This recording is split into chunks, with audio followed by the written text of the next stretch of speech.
This is the fifth module on the series of lectures based on the welding engineering, and the first lecture on the on this fifth module, which is primarily based on the heat flow in welding, will be focused on the weld thermal cycle.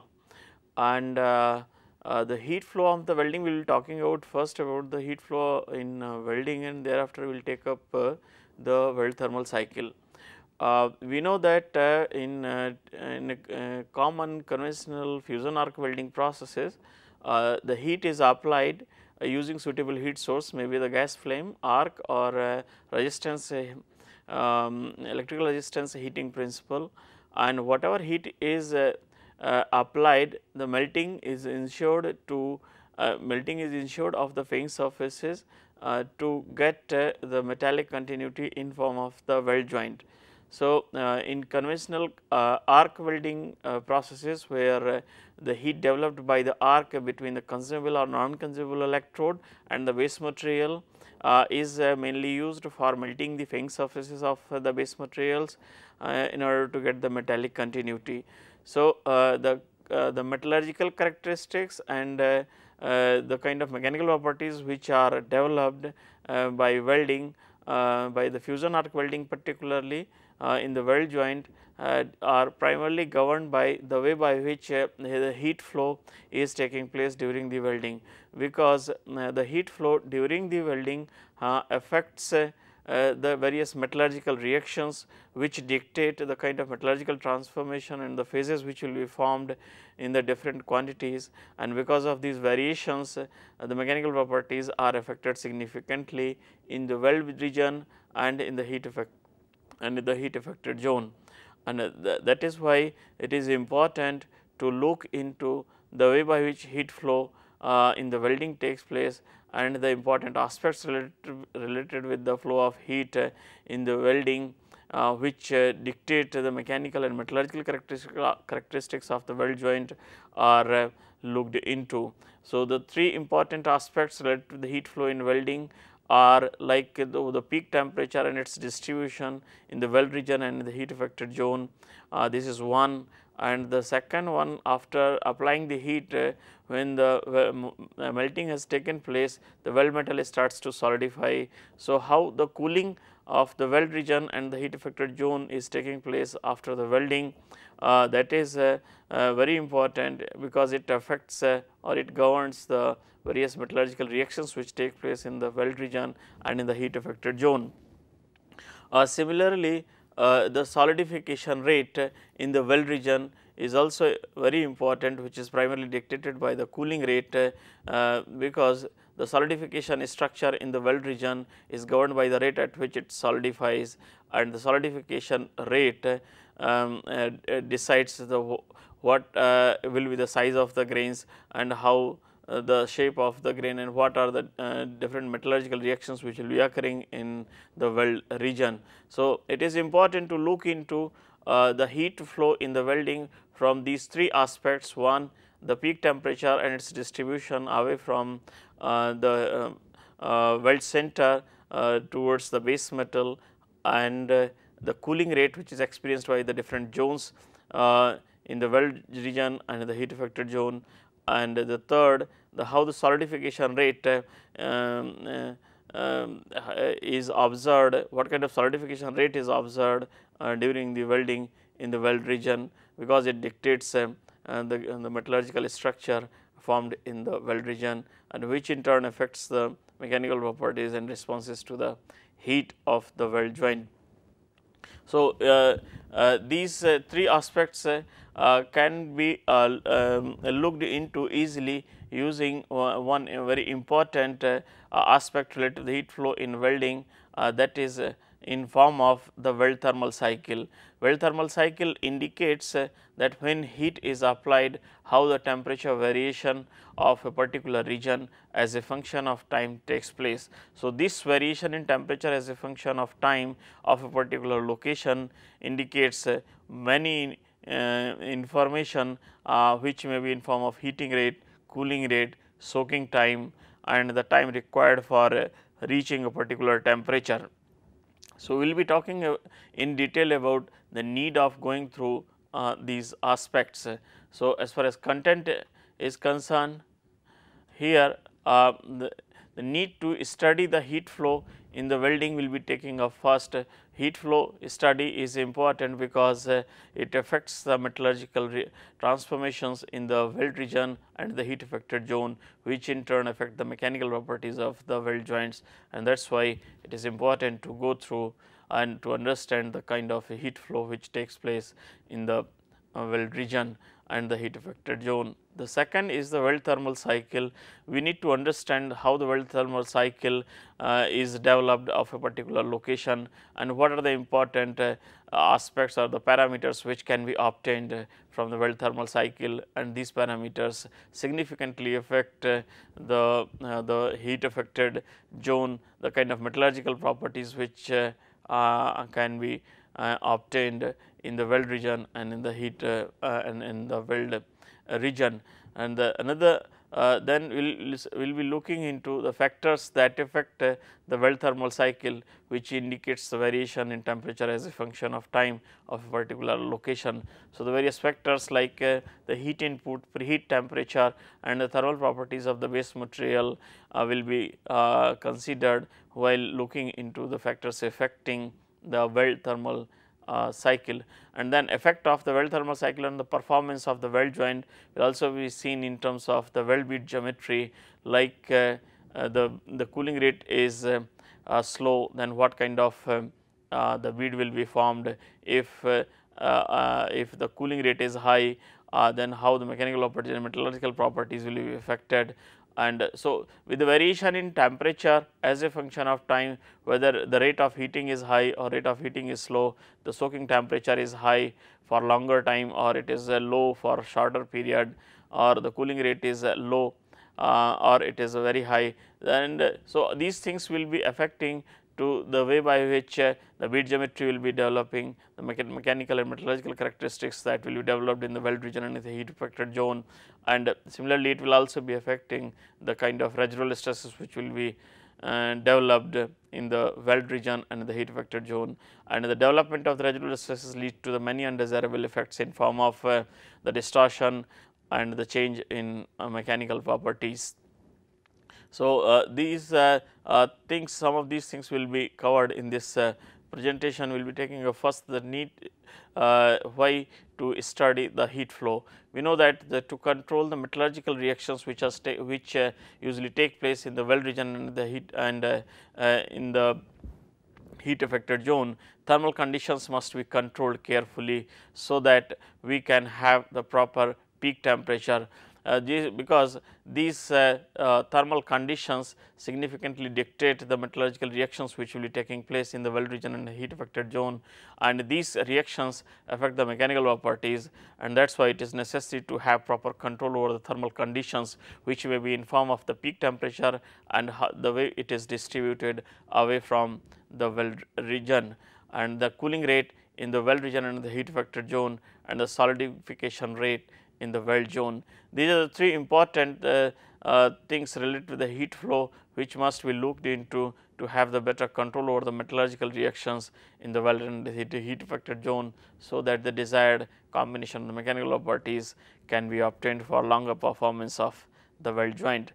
All these three aspects are governed by the weld thermal cycle, which is experienced by the different zones during the welding, and that is why we will be taking up first the weld thermal cycle. We know that arc welding processes involve the melting of the fang surfaces and the melting of the filler material, and and thereafter the solidification of the weld metal takes place. So, melting and the solidification steps are associated with the flow of the heat and are affected by the heat transfer in and around the weld metal. Means in the arc welding process, we first apply heat for melting to take place, so that the melting of the fang surfaces occur. At the same time, filler metal can also melt if it is being used, and once the base material and the filler material are brought to the molten state, solidification starts. So, this melting as well as the solidification steps are associated with the flow of heat.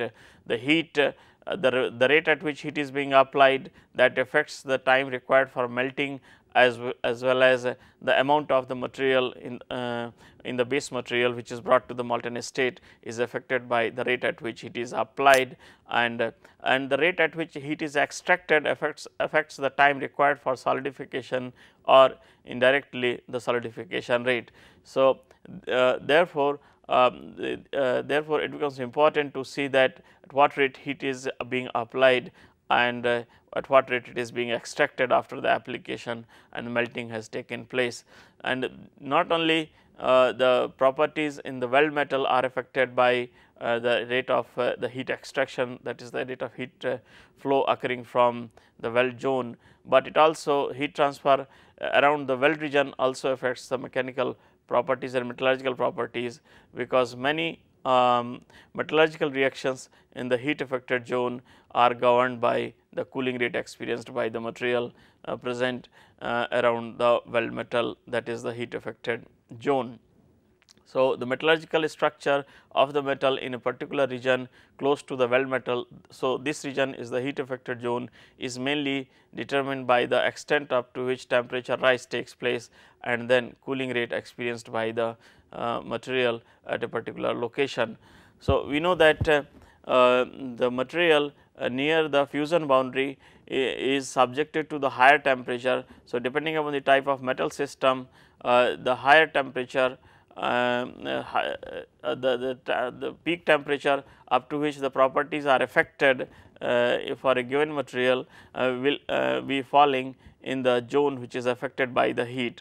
So, for the materials like the carbon steel or plain carbon steel, all the regions away from the fusion boundary which are heated above 730 degrees centigrade will be falling in the area which will be affected by the application of heat during the welding, and so it will be falling in the heat affected zone. Similarly, if the steel is hardened, quenched and tempered at 300 degrees centigrade, so all the regions away from the fusion boundary which are heated above 300 degrees centigrade will be falling in the region which will be affected by the application of heat. So, that will be termed as the heat affected zone. So, all the regions where the metallurgical change or the mechanical change or the changes in mechanical properties are experienced in the region close to the weld metal due to the application of the heat will be falling in the heat affected zone, and this extent of effect will depend upon the kind of temperature rise which will be occurring in that region. So, and thereafter how the cooling rate and what kind of cooling rate is experienced by the metal which is falling in the heat affected zone will also be affecting to the mechanical properties.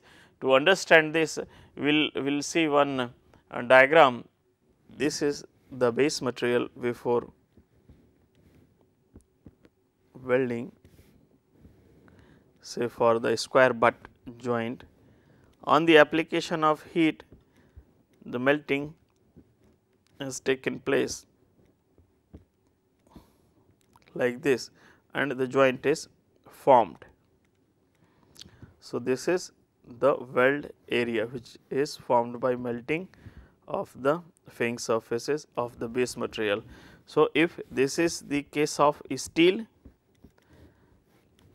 then temperature of the weld region will be say above the 1500 degree centigrade, but there will be the other regions close to this fusion boundary. We can say this as a fusion boundary.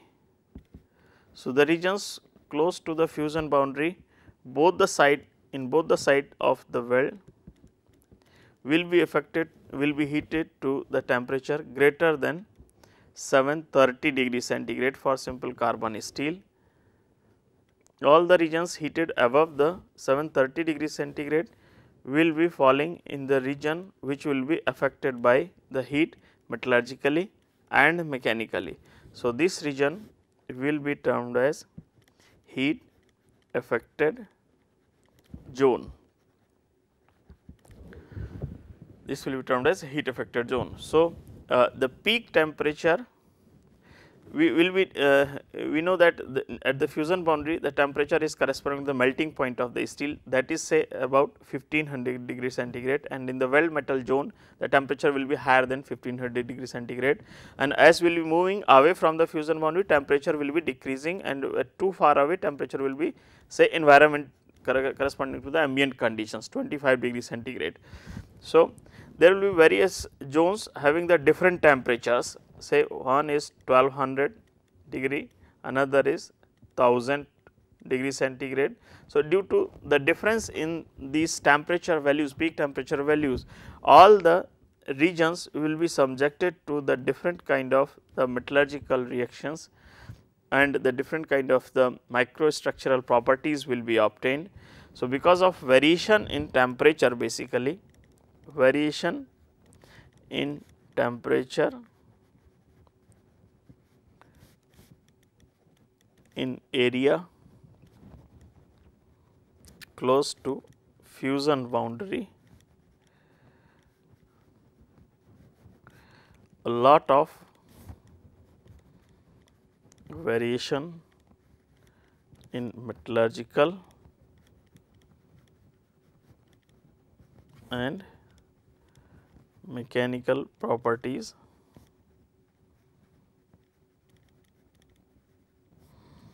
is obtained. So, the peak temperature of particular location and the cooling rate which is experienced by the material in that location directly affects the metallurgical reactions and the mechanical properties of that particular location. So, it is important to see that what is the peak temperature of particular location, how the cooling rate is taking place, what kind of cooling rate is being experienced by the material in that region, to understand the way by which the application of the heat which will be affecting to the mechanical properties of the heat affected zone. Similarly, the properties in the weld region are also affected by the cooling rate as well as the solidification rate experienced by the weld metal during the welding. So, further during the welding we know that all the regions close to the fusion boundary are not subjected to the equal temperature, and because of this the rate of the heating and the rate of cooling experienced by the different zones become different. The areas very close to the fusion boundary will be subjected to the high rate of heating and the high rate of cooling. At the same time, those which are located away will be subjected to the heating at slower rate and the cooling at the slower rate. So, because of the differential heating and the cooling to the different temperatures at subjected to the different rate of the heating and cooling, this in turn causes the non-uniform volumetric change in the different zones, and this non-uniform volumetric change in the different zones leads to the development of the residual stresses, which is one of the important aspect in the welding of the metal systems, which are especially sensitive to the external stresses, especially under the tension conditions like under the fatigue loading conditions. So, these residual stresses adversely affect the mechanical performance of the weld joint and introduce the distortion in the welded joint if the proper care is not taken. Since the heating, soaking and the cooling cycles affect the metallurgical and the mechanical properties and also affects the development of the residual stresses, that is why it is important to look into the way by which the heating takes place, how the material is held at high temperature for different durations and what kind of the cooling cycle is experienced during the welding. Therefore, it is pertinent to study the various aspects related to the heat flow in welding like weld thermal cycle, cooling rate, solidification time, peak temperature and the width of heat affected zone. If we now will be looking into the details of the weld thermal cycle. Weld thermal cycle is nothing but it shows the variation in temperature of a particular location in and around the weld, both whether the point is located close to the fusion boundary or within the fusion boundary, means in the weld region. So, the temperature variation as a function of time of a particular location is termed as the weld thermal cycle, or when it is graphically represented with the y axis, with the temperature in y axis and the time in x axis, we get the Weld thermal cycle. So, which will be showing the variation in temperature of a particular location as a function of time. So, we know that the heat source is normally moved during the welding to join the entire length of the component. So, as the heat source is moved close to a particular location which is being considered to look into the Weld thermal cycle of that particular location. So, that will be termed as the location of the interest. So, as the heat source approaches towards the point of the interest or towards the location of the interest, the temperature increases, followed by the cooling. So, it means that what we are trying to say here, we will see in another diagram. You say this is the top view of the two plates to be welded and they are in butting position with each other. This is the source of the heat. This is the welded portion this side, and here this is the weld pool indicating the position of arc or of the flame. So, if this is the position of arc, so gradually we will be moving towards to cover the entire length of the weld. If our point of interest is A or point of interest is B, which is these are the 2 points of the interest which are located at different distances from the weld center line. One is close to the weld center and another is slightly away from the weld center. So, when the heat source is moved during the welding and if and when it approaches towards the point of interest, then there will be continuous increase in temperature.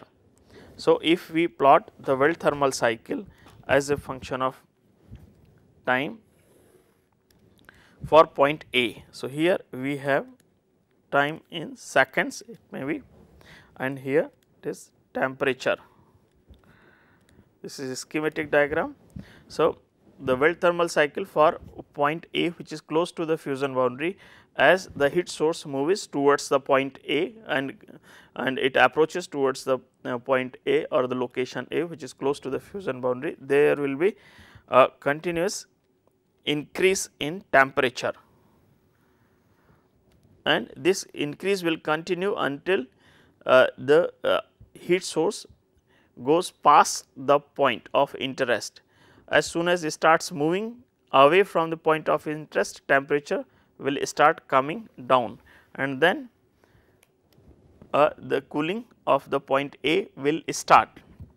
So, this is what we say the rate of heating, the increase in temperature of a particular location when the heat source come closer to it, and as it comes closer to it, there will be continuous increase in temperature.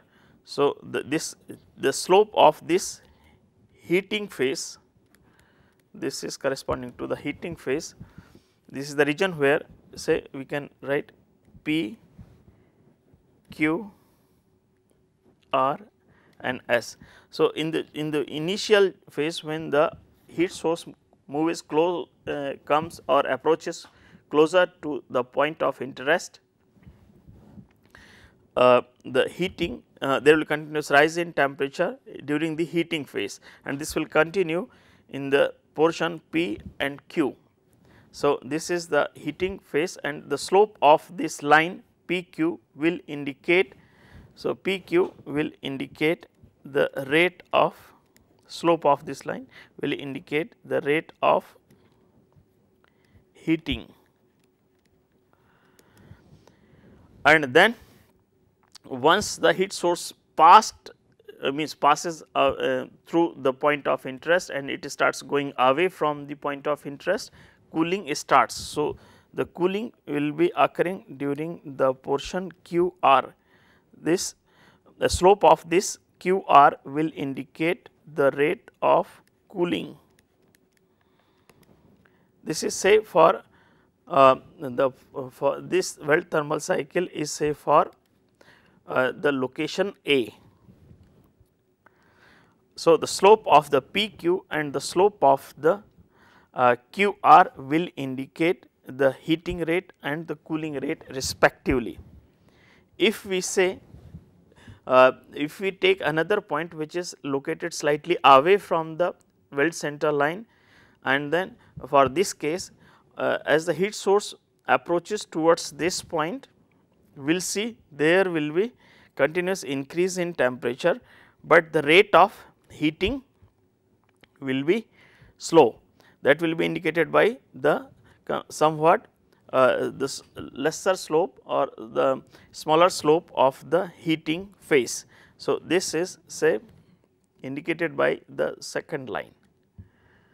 Now, once the heat source after approaching towards the location B, it passes away from it, then cooling starts, and then during the cooling phase temperature will be decreasing. So, this is PQRS, then we can say PQ1, R1 and S1. So, in the portion in the starting the temperature is same of all the locations. So, for the location B temperature is same at the point P, and but since it is located away from the weld center, as the heat source approaches towards this location, there will be heating of this location, there will be continuous rise in temperature, but at the slower rate. That rate will be given by the PQ1, and after being at this temperature for a short while, temperature starts coming down. So, during the Q1 R1 will be indicating the cooling rate being experienced by the point located at the B location. So, if we compare these two weld thermal cycles for the two locations, we can see the weld thermal cycle means the temperature as a function of time is different for the different locations.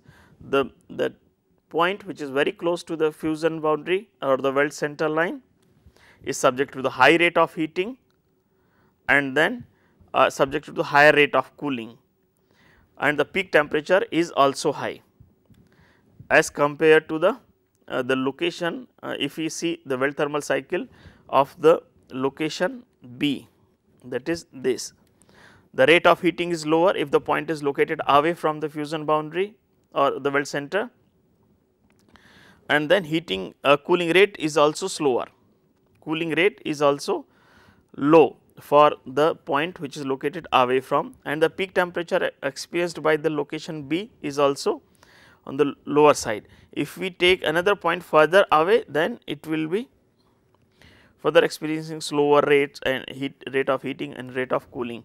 So, if we plot, say this one is for PQ2 like R2 S2 like this.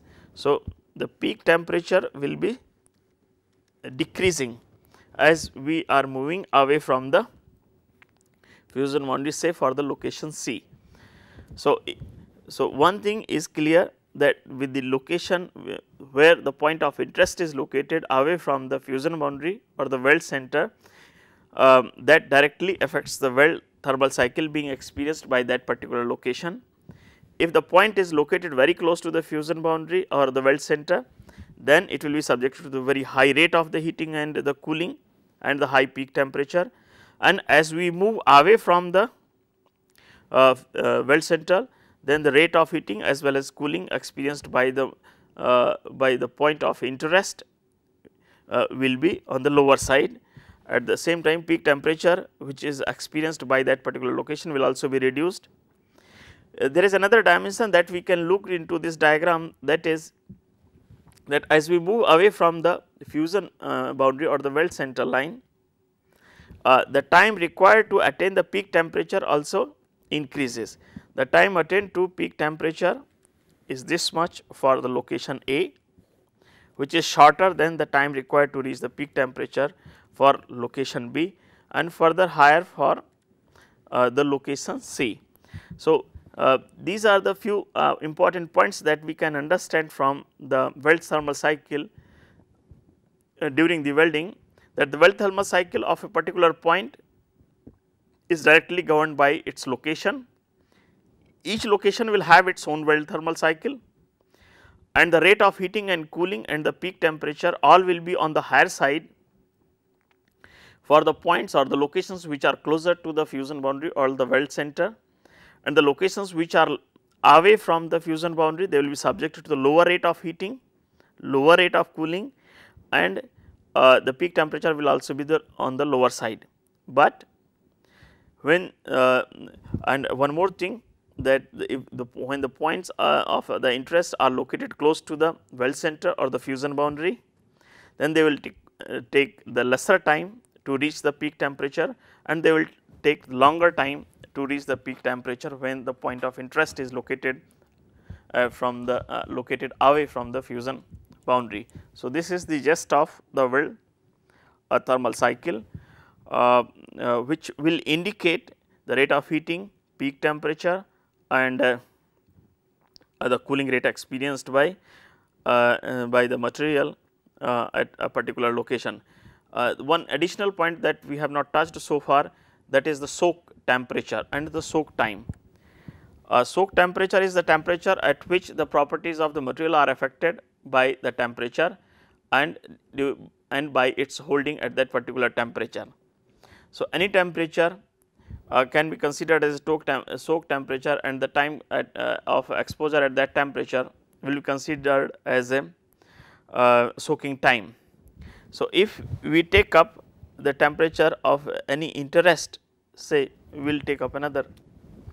So, if we take this diagram showing the Weld thermal cycle of the two different locations, in the x axis we have time and in y axis we have temperature. So, for location which is close to the fusion boundary will be subject to very high rate of heating and cooling, while those locations which are away from the weld center will be subject to somewhat lower rate of heating and cooling. And after long time the rate of cooling will tend to stabilize, and the rate of cooling will be almost same for all, and the curve tend to become flat under the, and the material temperature will tend to reach to the ambient condition. If you have to see the soaking time, say for the steel having the temperature, critical temperature for steel is say 730 degrees centigrade. So, the temperature of exposure at means time of exposure at this temperature will matter a lot for the steel. So, if you have to consider soaking time, then the time of exposure above this temperature of the steel will be important. So, if we say take the Weld thermal cycle corresponding to the point which is close, this is weld pool zone, this is point A and this is point B. So, Weld thermal cycle for point A is this, and Weld thermal cycle say for point B is this. So, the exposure time for exposure time or the soaking time for the point B will be this much, which is shorter than the exposure time of the point A at the same temperature, that is this. So, the time for which a particular location is exposed to a particular temperature, that is termed as soaking time. Soaking time is important especially in welding, because it affects the metallurgical reactions and the kind of the end phases which are formed after the welding from the metallurgical point of view, and that is why. So, if we consider the soaking time is longer for the points which are located close to the fusion boundary as compared to the case when the point when which are located away from the fusion boundary or the weld center. So, the locations which are away from the fusion boundary or the weld center, they will be subjected to the shorter soaking period as compared to that of the locations which are close to the fusion boundary or the weld center line. So, this is what we had started with as the heat source during the welding. As the heat source approaches close to the location of the interest, temperature increases followed by cooling. A typical weld thermal cycle shows the rate of the heating during one phase, that is first phase, that will in diagram that will be shown in the next slide, peak temperature and the time required for attaining the peak temperature and the cooling rate that will be coming from the slope of the diagram. So, here this is the same what has been explained, the two sheets to be welded. This is the line along which welding is to be done. This is the location of the arc and this is the location where joint has been made. If you consider the 2 points which are located, one close to the means the point of interest close to the fusion boundary and away from the fusion boundary or the weld center. So, if we draw the weld thermal cycle corresponding to these two locations, the point of interest located close to the weld center subjected to the weld thermal cycle of this kind, where heating rate is high, peak temperature is also high and the cooling rate is higher as compared to the weld thermal cycle being experienced by the location B. So, this is how we can say. So, here in the first phase, this zone indicates the rate of heating, slope of this line, this is the heating phase and this is the cooling phase. So, the first phase slope of this line indicates the heating rate and slope of this line indicates the cooling rate. We can see that the slope of this line is continuously changing, which is suggesting that the rate of cooling is also changing continuously, and initially it is at a high temperature, cooling rate is high and then slope will keep on decreasing. So, as the time passes, the rate of cooling also keeps on decreasing as far as weld thermal cycle of particular location is concerned. The same thing happens at the other locations also. Since the distance of the point of interest away from the weld center directly affects all parameters shown in the weld thermal cycle, therefore, each location or each point offers the different and unique weld thermal cycle, and that must be taken care of and should be understood properly to control the metallurgical properties and mechanical properties of the weld joint. In general, an increase in distance from the weld center line results in certain effects in terms of with the increase in distance from the weld center line, the decrease in peak temperature is observed, the decrease in rate of heating and the cooling is also observed after attaining the peak temperature, and with the increase in distance also the time required to attain the peak temperature increases, and with the increasing distance also decreases the rate of cooling with the increase of time. Means with the increase of distance, the heating and cooling rate decreases, peak temperature decreases, and as with the increase of temperature also the decrease in cooling rate is experienced at a particular location. However, weld thermal cycle varies with the distance from the weld center line, but the same is also affected by the heat input rate. So, keeping the location of interest same, if we vary the heat input rate, if we vary the initial plate temperature, if we change the joint design and if we change the thermal properties of the base material, then the weld thermal cycle experienced by that particular location will also be affected. So, the parameters that significantly dictate the heat the weld thermal cycle of particular location are the heat input rate, initial plate temperature, weld joint design and thermal properties. These points will be taken up one by one regarding their effect on the weld thermal cycle of that particular location. In general, we can describe all these points in the way that an increase in heat input increases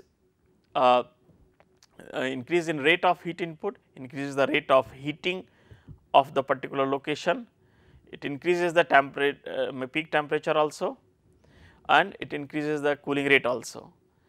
Now, initial plate temperature, when we increase the initial plate temperature, it increases the peak temperature, it reduces the cooling rate. Weld joint design, as far as thickness is concerned, increase in the increase in thickness of the plate leads to the lower rate of the heating and the higher rate of the cooling. At the same time, the peak temperature of particular location is also reduced. Soaking time is also reduced as a and the cooling rate as a function of time is also decreased.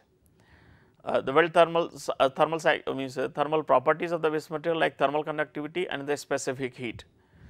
The metal systems which are of the higher thermal conductivity, they will be leading to the lower rate of the heating, the lower peak temperatures and the high rate of the cooling as compared to the metal systems which are of the lower thermal conductivity, and because of this it is found difficult to melt the high thermal conductivity materials like copper and the aluminum using the conventional processes.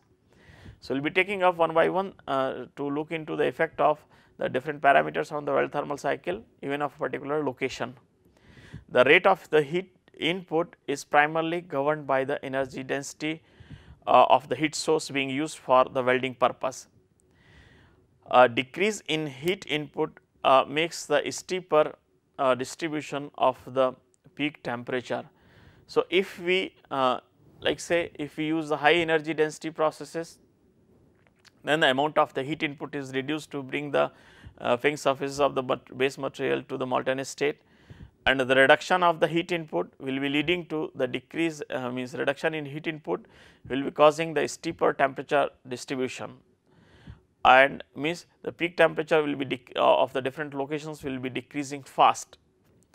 An increase in heat input increases the distance away from the weld center of the area subjected to the specific peak temperature.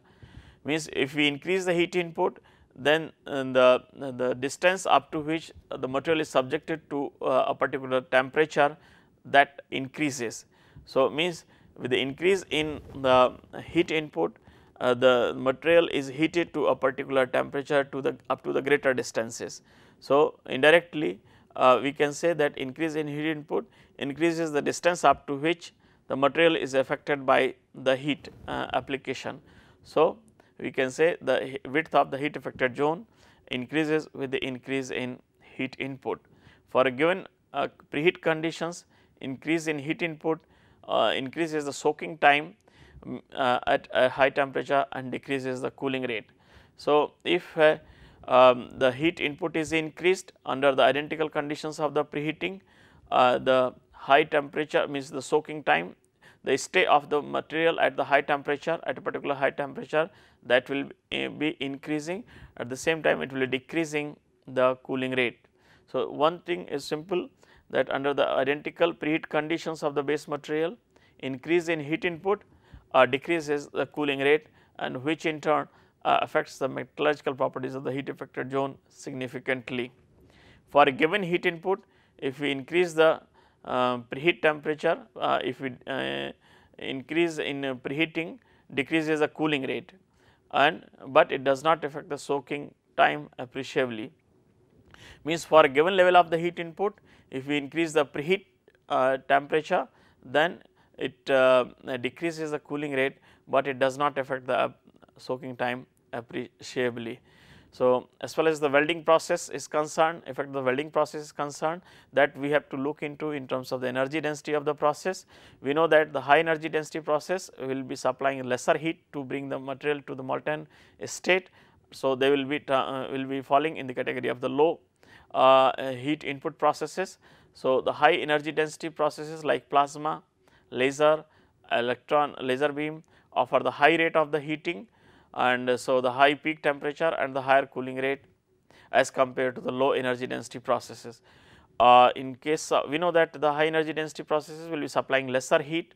So, the higher rate of the heating and the high rate of the cooling is observed because these processes will be supplying very less heat, and the less heat input leads to the higher cooling rate, and at the same time the heat will not be able to get dissipated away from the fin surfaces or the fusion boundary to the base material because of the rapid application of the heat required amount of heat for melting the fin surfaces. So, if we see the weld thermal cycle of the same material system using the two different processes, low energy density process will be causing the higher rate of heating, higher peak temperature and the higher cooling rate as compared to the low energy density processes like the gas welding, shielded metal arc welding. They will be causing the lower heating rate, lower peak temperature and the lower cooling rate as compared to that of for a particular location.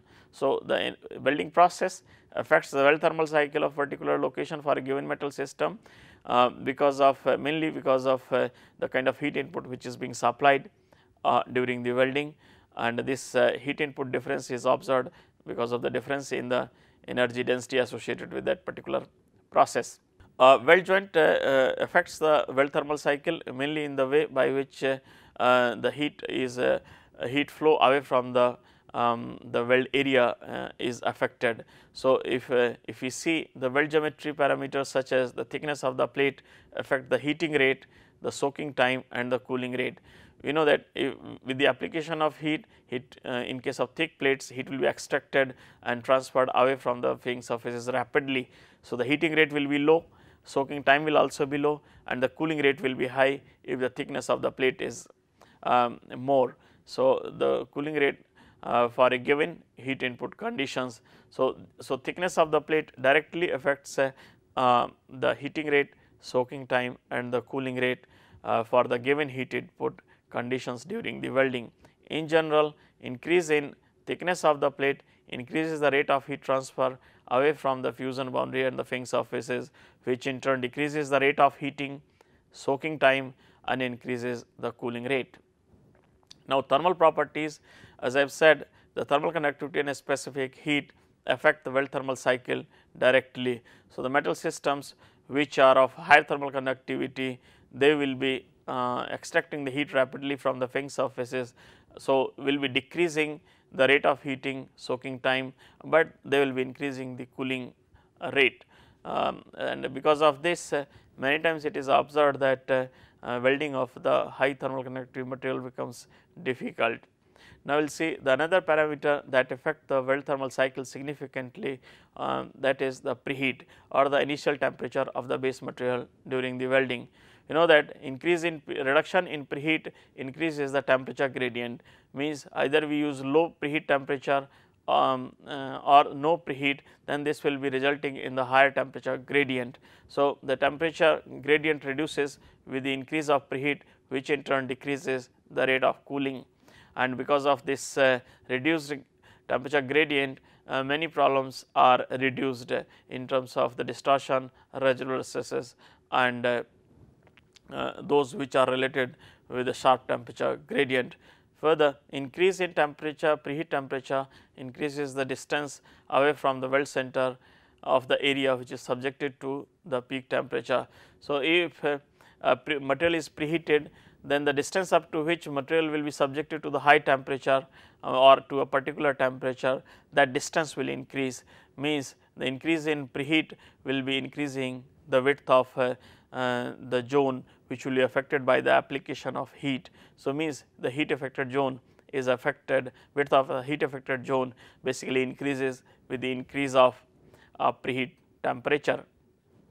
So, if we have to see the effect of the preheat temperature, then preheating of the plate reduces the rate of heating and it reduces the rate of cooling also.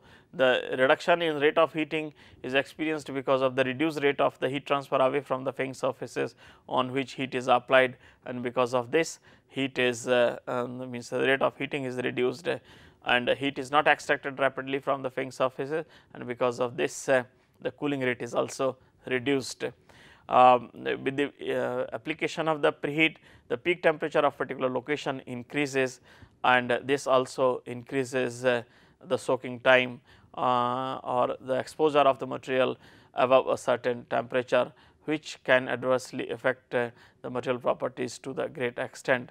So, the preheating of the plate must be done carefully, so that the desired kind of metallurgical properties can be obtained without adversely affecting the mechanical performance of the weld joint. Now, we will see some effect of the weld thermal cycle on the metallurgical and mechanical properties of the weld joint.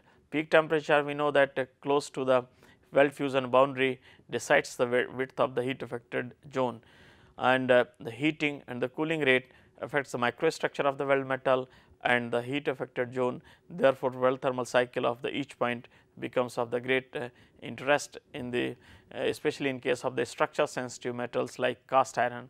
So, structure sensitive metals are all those metal systems whose properties or means the variation in the structure and the metallurgical properties affect the properties of the material itself. So the Weld thermal cycle affects the structure and the properties of the base material, especially of the structure sensitive materials like carbon steel, mid high carbon steel and the alloy steels.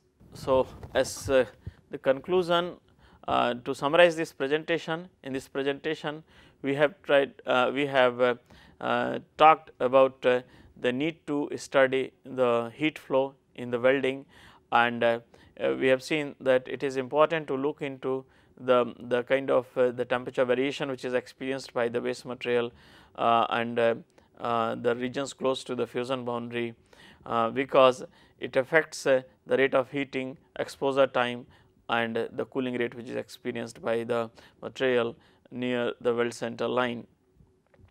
And these variations in temperature affects the metallurgical properties and the mechanical properties, and therefore, it is important to look into the Weld thermal cycle of the waste materials. In coming lectures, we will see that how the Weld thermal cycle can affect the properties of the different metal systems, and thereafter we will see the how can we calculate the heating rate and the cooling rates and the peak temperature and the solidification rate of the different locations, especially in the weld metal and in the heat affected zone.